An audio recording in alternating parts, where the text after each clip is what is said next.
या सगळ्या गोंधळावरती आदिलशहा विचार करतोय, वचक ठेवूया. एवढ्यात एक भयानक बातमी आली. विजापूरचा अली आदिलशहा वारला. आदिलशहा वारल्यानंतर त्याच्या बेगमकडे सगळी आदिलशाहीची सत्ता आली. बडी बेगम साहेबा. या आदिलशहाचा मुलगा त्याच्या पुढचा आदिलशहा म्हणून गादीवर बसला, पण तो अनुभवाने आणि वयाने बराच लहान होता. त्यामुळे कारभार फक्त बडी बेगम साहेबास बघणार होती. विजापुरामध्ये एका मागोमाग एक बातम्या येऊन पोचत होत्या. आज 2 किल्ले गेले, उद्या 3 गेले, परवा 4 गेले, परवा 6 गेले, 8 गेले, 10 केले, जवळजवळ 50 किल्ल्यांची यादी आली. राजाने किल्ले गिळले. अख्खा जावळीचा डोंगरण, जावळीचं जंगल शिवाजी राजाच्या हाती लागलं. काही दिवसांनी विजापूर शिवाजी राजाने जिंकलं ही वार्ता सुद्धा ऐकायला फार वेळ लागायचा नाही.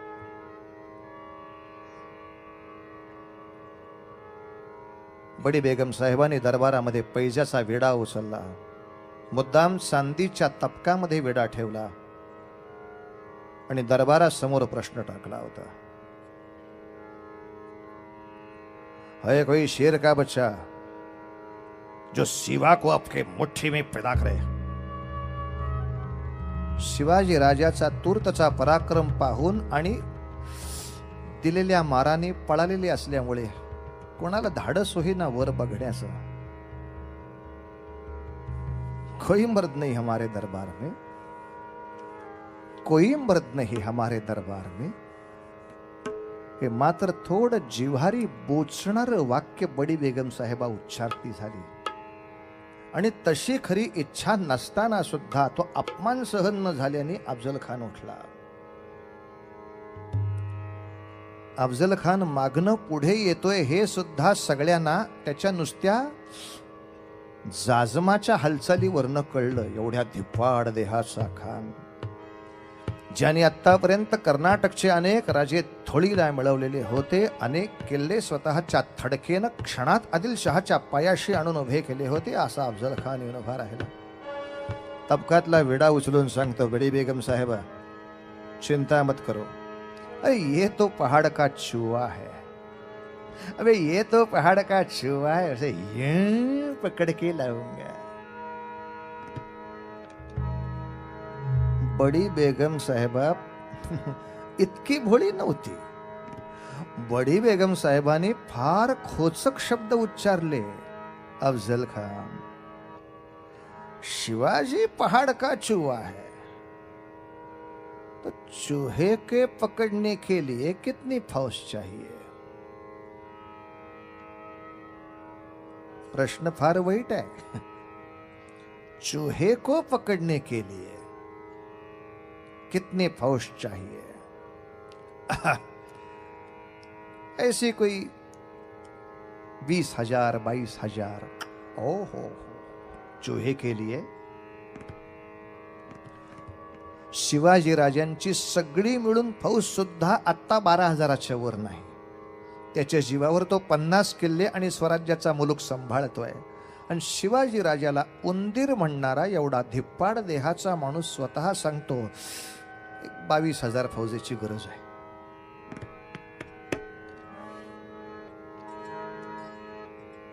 अ 22,000 त्यातले 10,000 घोडेस्वार, 12,000 पायदळ, तसंच मला तोफखाना पण लागणार आहे. अरे वा, बराच उंदरासाठी बंदोबस्त आहे. तसे एक 60-65 हत्ती आवश्यक आहेत. हत्ती पण नेणार. 100 उंटही लागतील. अच्छा. आणि विजापुरापासून स्वराज्यात जिथपर्यंत जावं लागेल तिथपर्यंतच्या सगळ्या वतनदार देशमुखांना पत्र टाकली पाहिजेत की आम्हाला येऊन मिळा, का उंदीर पकडायचा आहे. म्हणजे एवढे सगळे घेतल्यावर सुद्धा मी एकटा आणतो हे तू म्हणत नाहीयेस. बांदल देशमुख हे सगळे तुला येऊन मिळाले पाहिजेत, का वो तो पहाड़ का चूहा है. अफजल खान सुद्धा मनातून शिवाजी राजांना टरकला होता हेच मान्य करावं लागेल. ज्या माणसाने 5 वर्षाच्या कालखंडामध्ये 3 किल्ल्याचं राज्य 50 किल्ल्यांवरती नेलं, त्या राजाला हात लावणं, ज्याच्यावरती आतापर्यंत जवळजवळ 10 ते 15 वेळा वेगवेगळे छोटे मोठे सरदार पाठवले गेले, पण ते इतके जबरदस्त पराभव पाहून परत आलेले आहेत, अशा पोराला हात लावणं जरा विचारच करावा लागेल. आणि अर्थात अफजल खानावर दुसराही एक मोठा वचक आहे, तो म्हणजे शहाजी राजा. एका बाजूला मी जर शिवाजी राजाची मुंडी मुरगळायला गेलो चुकून शहाजी त्याला सामील झाला, तर हे 25 आणि त्यांची 32, 12 पुढची, या फौजेचा मुकाबला थोडा अवघड पडेल. म्हणून कर्नाटकाच्या बाजूने शहाजी राजा येणार नाही याची पहिली व्यवस्था करावी लागेल. दुसऱ्या बाजूला अफजल खानाला बडी बेगम साहेबांनी विचारलं, हे आपण इतिहासात वाचलं असेल तर हो म्हणा, नाही तर सोडून द्या, हे नवीन ऐका. खजिना न्यायचा होता. बेगम साहेबा विचारते, अफजल खान, शिवाजी राजा की ये सब तहमत कितने बरस तक होगी? तर अफजल खानाने अर्ज असा केलाय की ही स्वारी 3 वर्ष चालेल, या कल्पनेने खजिना द्यावा.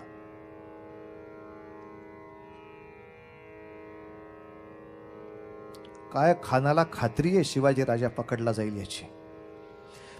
शिवाजी राजांवरची फक्त 50 किल्ल्यांची मोहीम 3 वर्ष चालेल, एवढा सगळ्यांचा खजिना, रोजमोरा, अन्नधान्य. बरं, 3 वर्षात काय लागत नाही, अनेक सण येतात, त्या सणांच्या सोयी त्या सांगत नाही. हे सगळं बरोबर घेऊन जायचं. बडी बेगम साहेबा सुद्धा विचार करते, 3 वर्षाचा सालिना तनखा तुला पाठवायचा? अफजल खान क्या हो रहा है? आता मात्र मी दोन्ही ठिकाणी काय लिहिलंय ते सांगतो. काही ठिकाणी असं लिहिलंय की अफजल खान सगळा त्यांचा जनानन काबीला घेऊन सुद्धा युद्धावरती गेले, असं काही ठिकाणी आहे. आणि काही ठिकाणी उल्लेख असा आहे की त्यांनी आपला काबीला विजापुरात मारला आणि मग तो विजापुरातनं बाहेर पडला. दोन्ही ठिकाणचे 2 उल्लेख आहेत. बुवा यातले खरे कुठले मलाही माहित नाही, पण दोन्ही उल्लेख आहेत. किंवा विजापुरामध्ये एक विहीर अशी दाखवली जाते, ज्याला खून की बावडी असं म्हणतात, आणि तिथे एक कथा अशी सांगितली जाते की अफजल खानानं त्याच्या ज्या 60-65 बिब्या वगैरे होत्या त्या सगळ्या तिथे आणल्या होत्या. त्याला बहुतेक त्या मृत्यूची भीती वाटत होती, त्यामुळे तो तिला प्रत्येकाला विचारायचा, मी मेल्यावर तू काय करशील? म्हणजे काम दुसरं लग्न करीन वगैरे असं जर तुनं चुकून सांगितलं तर मग तिचे मुंडी आवडून विहिरीत टाकून देत होता. अशा बऱ्याचशा बिब्या त्यांनी मारल्यानंतर काही जणींच्या लक्षात आलं की हे वनवेज ट्रॅफिक चालू आहे, परत येतच नाहीये कोण. मग त्या अंधारामध्ये बाकीच्या पळाल्या, बाकीच्यांना ती वार्ता कळली. तिथं बऱ्याचशा अशी छोटी थोडी त्यांची त्या स्मारक आहेत असं दाखवतात. बुवा खून की बावडी म्हणून एक त्याच्या आठवणीची विहीर आहे विजापुरात, आजही आहे. त्यामुळे काही ठिकाणी सांगितलं असं जातं की बऱ्याचशा लोकांना त्यांनी मारून तो बाहेर पडला. काही ठिकाणी असंही लिहिलंय की तो त्याचं कुटुंब काबीला घेऊन युद्धाला बाहेर पडला. ठीक आहे, कुठलाही त्यातला उल्लेख धरला तरी सुद्धा तो मोठं लटांबर घेऊन बाहेर पडला यात संशय नाही. पण बाहेर पडला तो कसा? अरे पैजेचा विडा उचलून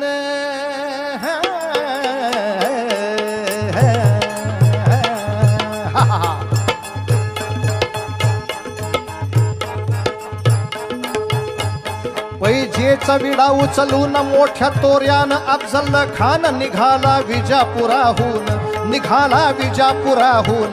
शिवाजीला आणतो मी पकडून, शिवाजीला आणतो मी पकडून.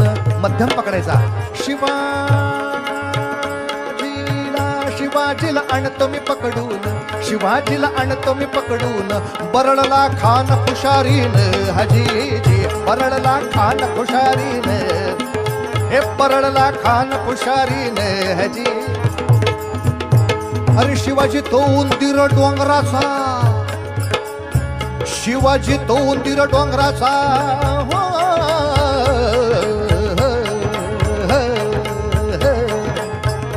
शिवाजी तो उंदीर डोंगराचा, बच्चा मराठ्याचा नियम काय त्याचा, कदाचित घेईल माझा प्राण.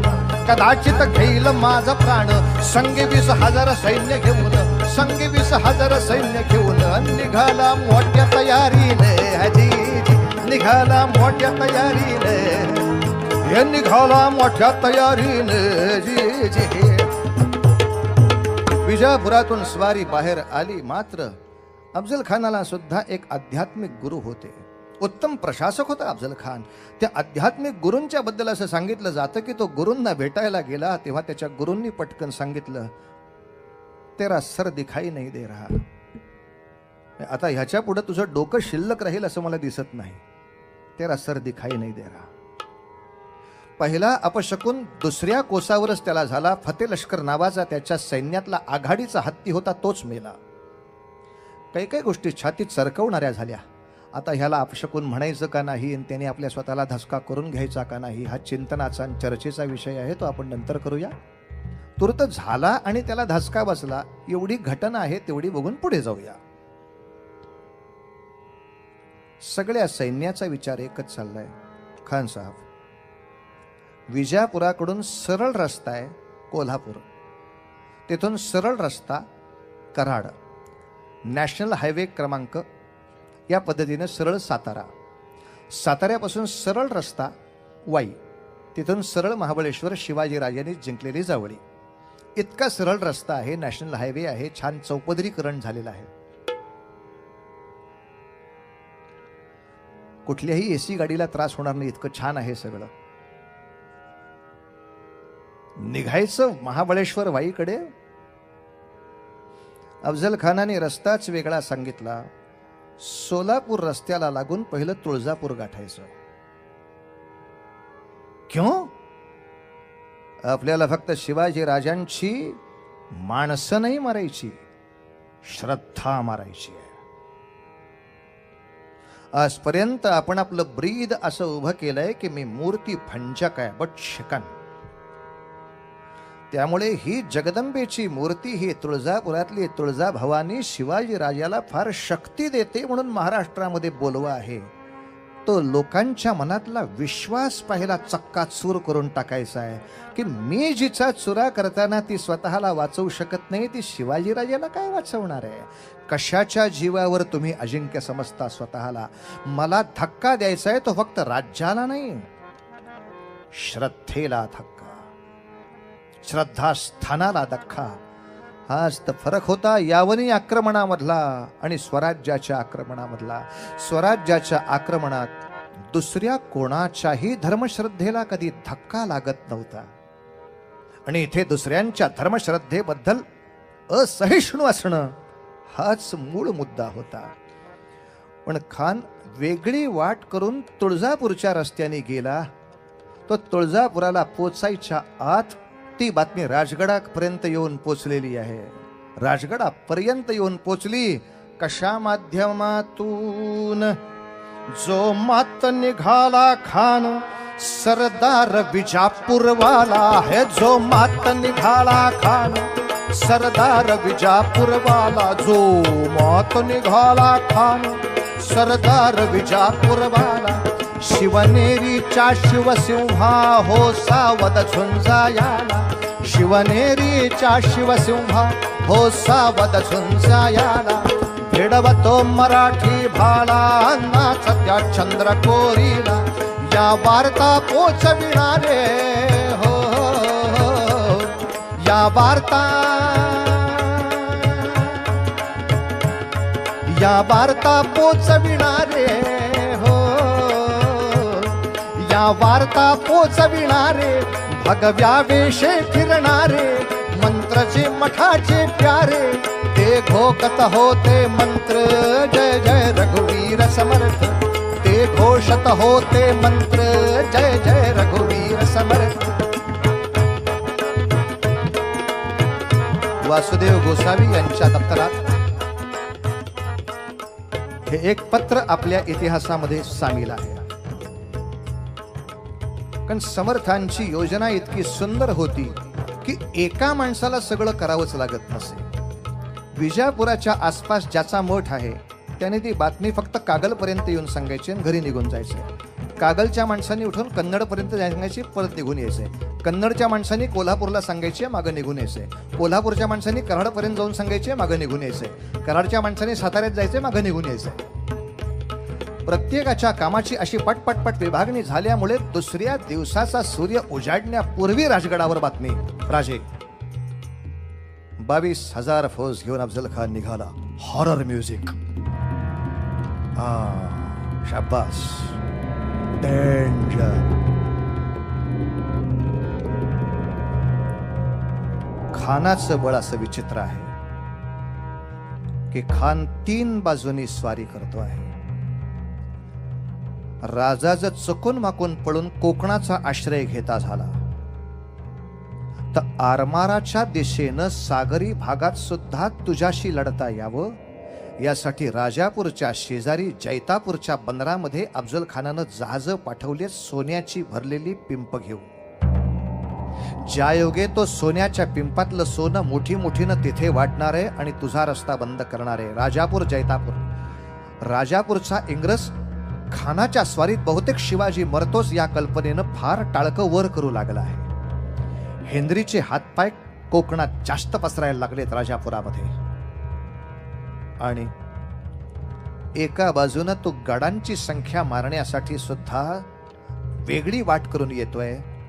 एक टोक आरमार, दुसरं टोक किल्ल्यांचं आणि तिसरं टोक मात्र तुमच्या धर्मश्रद्धा तोडण्यासाठी तो पहिलं तीर्थक्षेत्रच हातामध्ये घेतो आहे. तुळजापुरावरती जेव्हा 22,000 फौजेचा लोट उठला, गाव तर वेड्यासारखं पळून गेलंच, पण गावातल्या जवळजवळ अनेक देवळांना खडा खडा खडा खंट्या लागल्या. पहारांच्या बाजूने एक एक दगड तोडायला सुरुवात. खान तुळजापूरच्या भवानीच्या देवळासमोर उभे होते, हत्तीवर बसलेले. आणि तुमच्या आमच्या हिंदूंचं दुर्दैव होतं हो.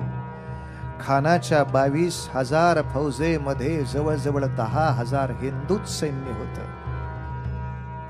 हे हिंदू सैन्य डोळ्यासमोर असताना त्यातल्याच माणसाला खानाने आज्ञा करावी, आतली देवी बाहेर आण.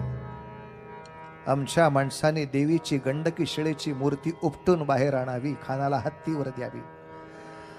ते जगदंबेचं लळ लळ लळ लळ करणारं तेजस्वी स्वरूप खानाने पाहिलं. मात्र अफजल खान हसून परळला.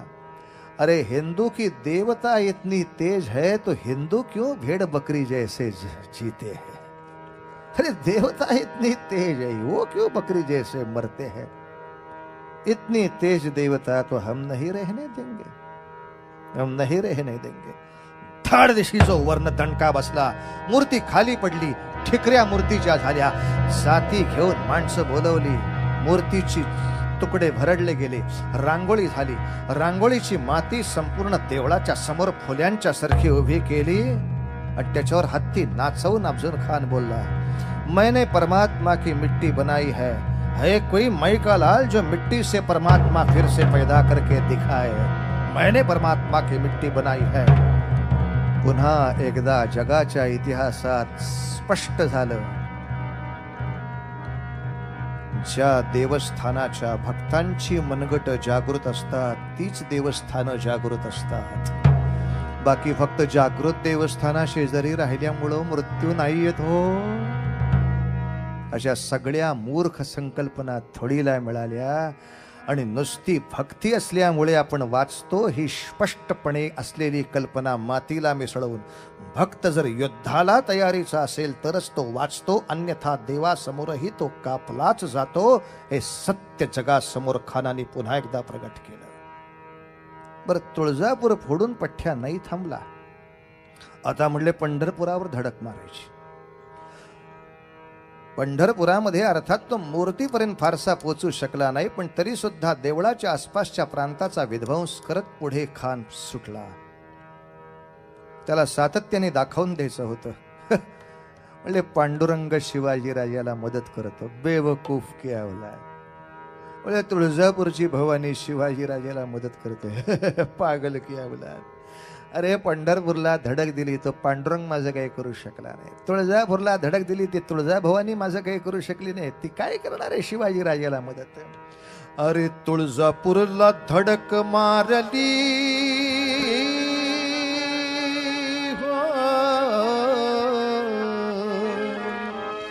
तुळजापूरला धडक मारली भवानी फोडली जाळपोळ केली प्रलय मांडीला पंढरपुरला प्रलय मांडीला पंढरपुरला प्रजा केली हैराण रस्त्याला प्रजा केली हैराण रस्त्याला आणि येऊन पोचला पहावायला हजी येऊन पोचला पहावायला हजी येऊन पोचला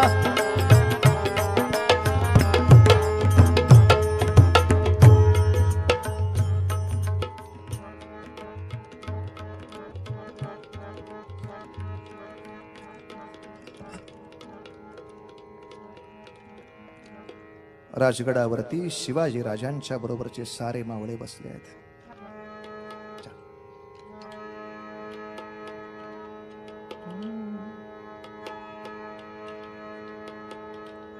आणि जवळजवळ सगळ्या मावळ्यांचं म्हणणं एकच आहे, राजे युद्ध जमेल असे दिसत नाही, सलाह करू.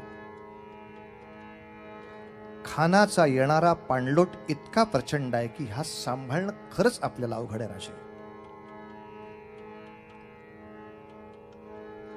शिवाजी राजांचं एकच मत सगळ्यांच्या विरोधात आहे.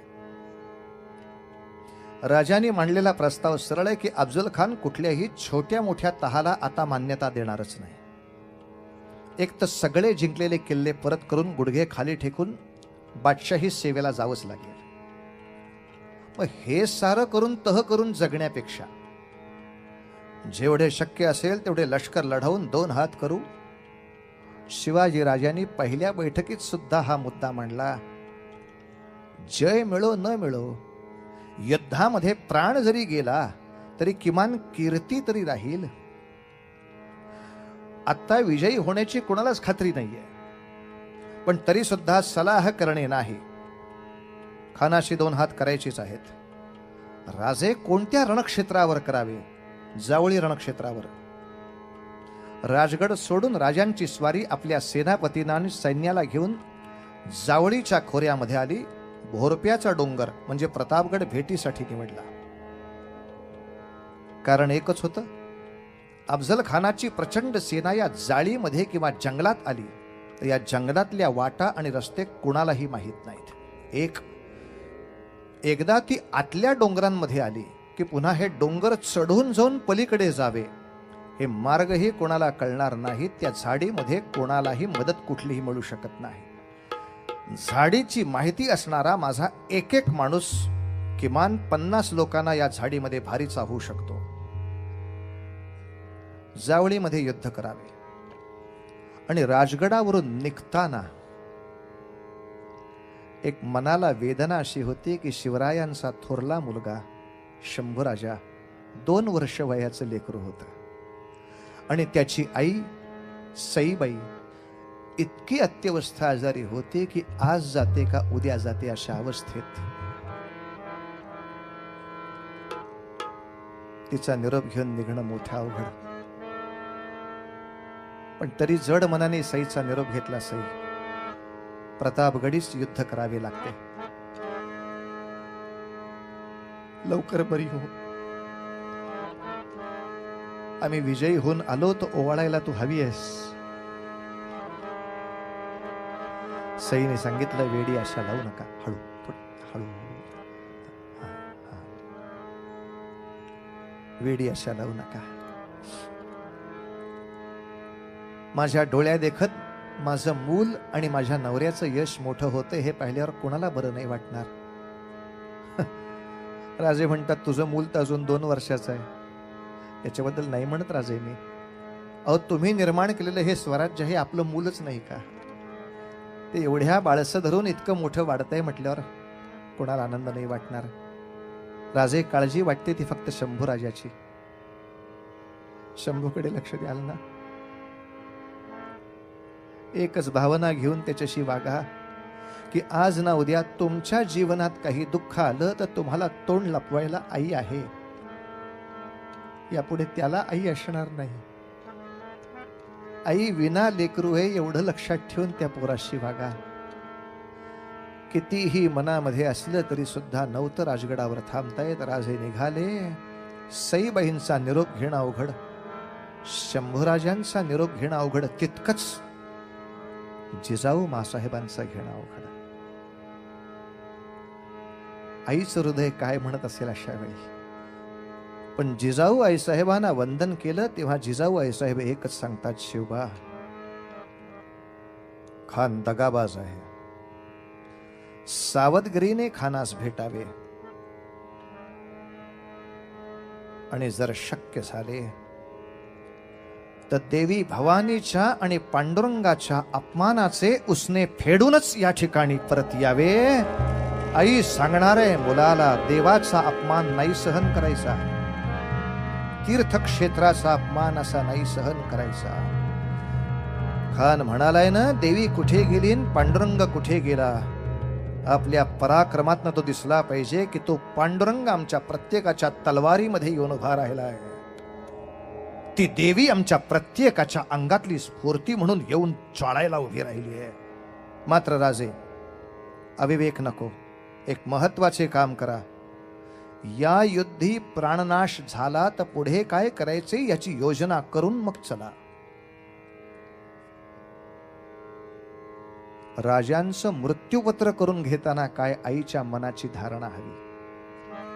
सगळ्या आपल्या मित्रांना राजांनी आग्रहाने सांगितलं, बाबांनो, खानाच्या मोहिमेमध्ये प्राणनाश व्हायची खूप शक्यता आहे. मात्र आम्ही असलो काय नसलो काय, स्वराज्याची चळवळ थांबता कामा नये.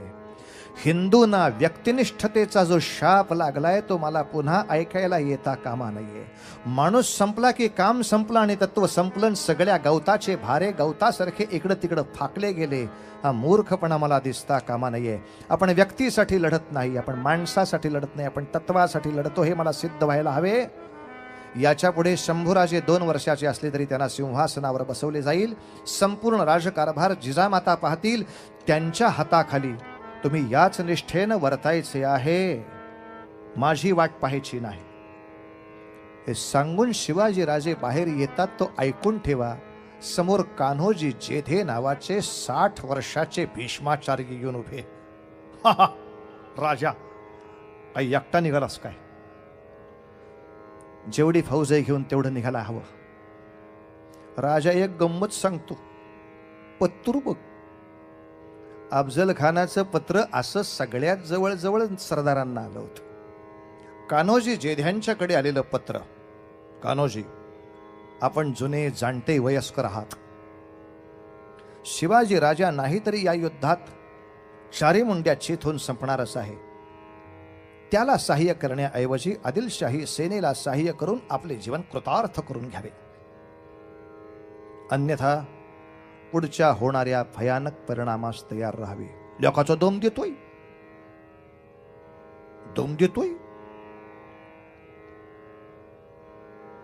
शिवाजीराजे काय सांगणार? शिवाजी राजांचं वय 27-28 वर्षाचं आहे. कान्होजी जेध्यांचं वय 60च्या पुढचं आहे. कान्होजी जेध्यांना 5 मुलगे आहेत. ते 5 मुलं आणि खजिना घेऊन आलेत.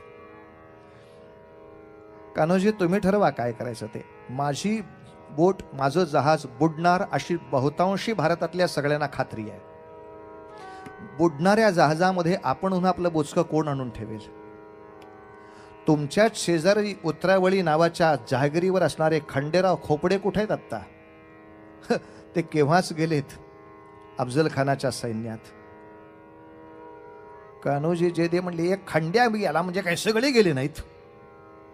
मी माझ्या बरोबर आणखीन 6000 माणूस घेऊन आलोय. तू सांगशील त्या मोहिमेवरती उभा राहतो बघ. कान्होजी काका, त्याच्यामुळे तुमचे वतन जाईल, तुमच्या जहागिरीला धक्का लागेल. त्याचं काय? मी जिंकेन याची खात्री नाहीये बरं. समजा हे प्रतापगडचे जावळीचे युद्ध फसले तर मला सहाय्य करणारा प्रत्येक मनुष्य बेचिराख होऊन जाईल, ही कीर्ती आपण लक्षात घेता. कान्होजी जेधे धावत धावत आत गेले. राजांच्या महालामध्ये देवघर होतं. त्या देवघराच्या पुढं तीर्थ देण्यासाठी एक तीर्थाचं भांड होतं. ते भांड घेऊन धावत धावत धावत आले. त्याच देवघरातलं एक तुळशीपत्र घेतलं. तुळशीपत्र असं हातावर ठेवलं त्या हातावरच्या तुळशी पत्रावरनं त्या पात्रातलं पाणी सोडलं आणि शिवाजी राजाच्या पायावर वाहिलं आणि सांगितलं, वतन आणि जागीर वाहिली हित. या पायाशी काय जगायचं असेल तर तुझ्या बरोबर जगून करू, काय मरायचं असेल तर तुझ्या बरोबर मरून करू. दोघांनी कडकडून एकमेकाला मिठी मारली. कान्होजी, आता मला स्वराज्याची काळजी नाही, आता मला स्वराज्याची चिंता नाही. पहिली जावळी गाठा. जावळीची प्रतापगडची मोहीम सगळ्यांच्या अंगात अशी स्फूर्ती आणत होती. शिवाजी राजांचं बुद्धी चातुर्य विवेक पणाला लागला होता. त्या काळामध्ये जर मीडिया असता, काय वैताग दिला असता हो तिने. प्रत्येक चॅनेलवर टॉक शो. इकडे तुळजापूरला हात लागतोय, कुठाय शिवाजी,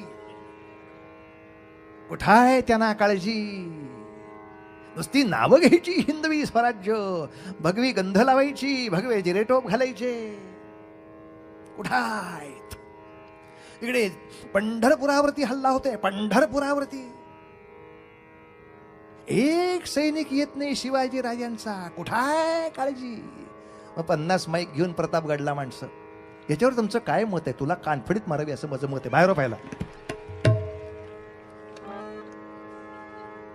पराक्रम पराक्रमाच्या वेळेला दाखवला पाहिजे, हे सगळं अगदी मान्य असून सुद्धा त्या पराक्रमाला विवेकाची जोड कशी द्यायची हे शिवाजी राजाने सातत्याने महाराष्ट्राला आणि भारतातल्या प्रत्येक वीराला शिकवलं. बाबा रे, संतापणं स्वाभाविक आहे, पण तो संताप कधी बाहेर काढावा याला विवेक पाहिजे.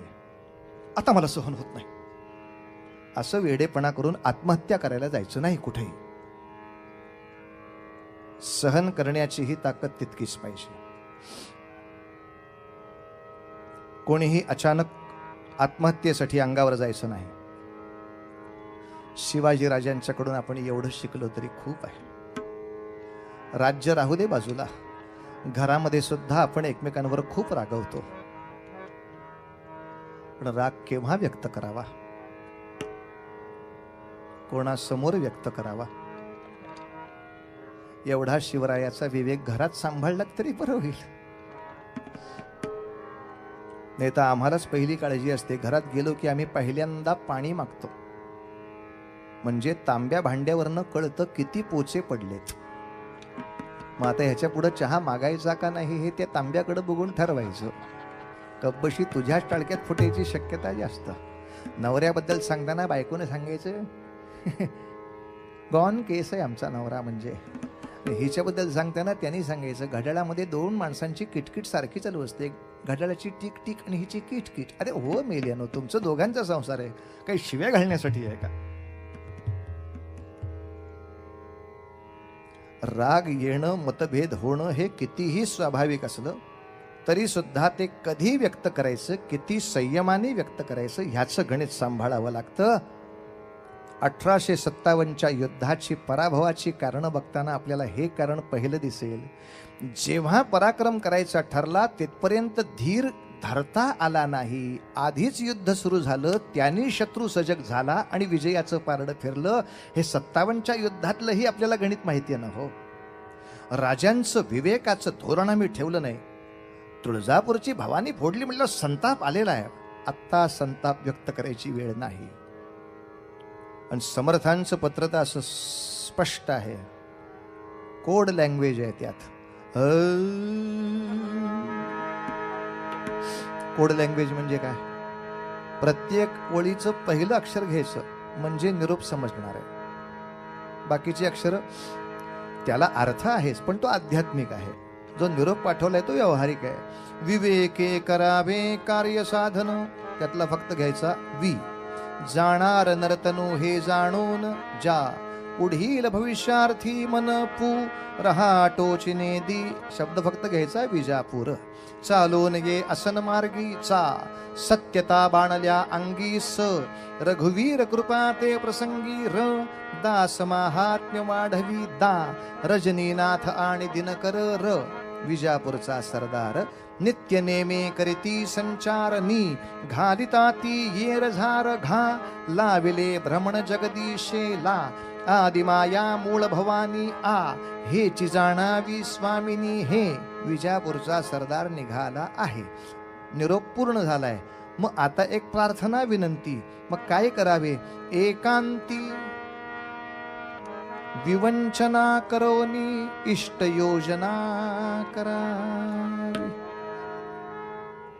हे सांगताना राजांना हे कळत नव्हतं असा अर्थ नसतो.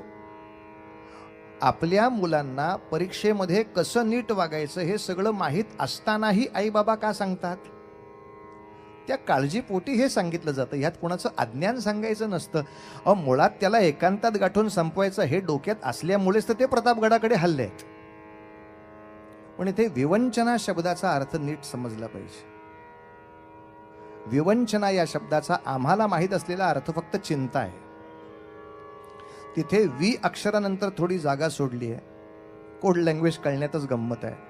नुसत्या वंचना या शब्दाचा अर्थ आहे फसवणं.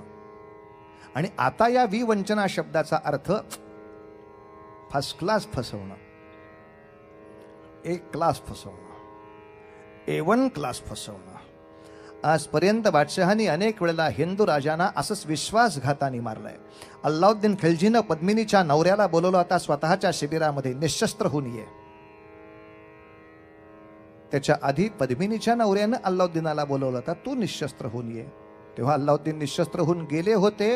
अर्थात त्याला खात्री होती राजपूत वचनाला फार पक्का आहे, तो आम्हास काही करणार नाही. म्हणून त्यांनी तोच डाव त्याच्या अंगावर टाकला. शपथ घेतली की तुम्हास काही होणार नाही. पण पद्मिनीचा पती ज्या क्षणाला निशस्त्र सापडला त्या क्षणी त्याला अटक करून चितोडवरती हल्ला करणारे विश्वासघाताच्या प्रचंड परंपरा असणारे हे सत्ताधीश. इथे वंचनेला कोणतंही पाप मानायचं कारण नाही. शोभा एकांती वी वंचना करोनी इष्ट योजना करावी. खान प्रताप गडाशी आला, खान प्रताप गडाशी आला, खान प्रताप गडाशी आला. वरती शिवाजीला देऊन बोलला न कृष्णाजी भास्कर वकील धाडून, कृष्णाजी भास्कर वकील धाडून. शिवाजीनं बाका वखत ओळखून, शिवाजीनं बाका बखत ओळखून पत्रस विटाच दिल्या पाठवून. जी पत्रस विटाच दिल्या पाठवून.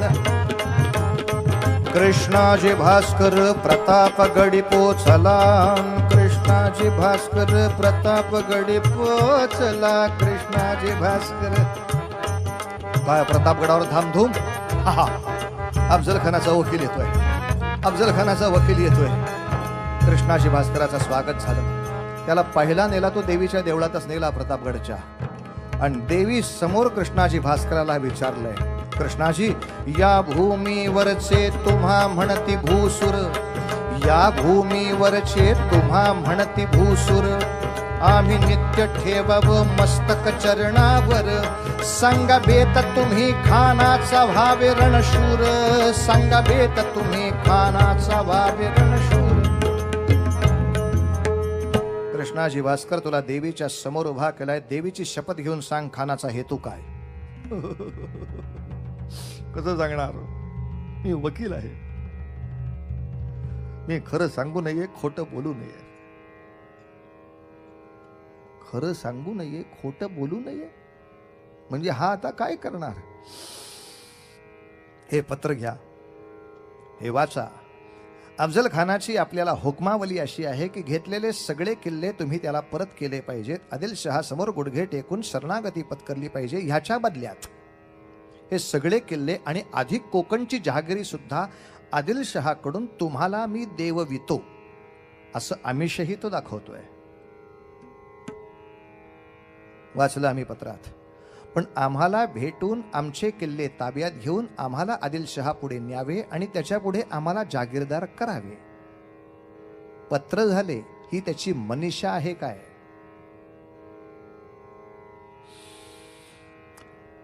थोडक्यात सांगायचे तर महाराज, ही महाभारतातल्या काका पुतण्याची भेट आहे. यावरून आपण समजा.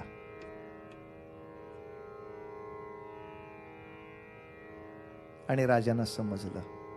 का? महाभारत माहीत होतं म्हणून समजलं.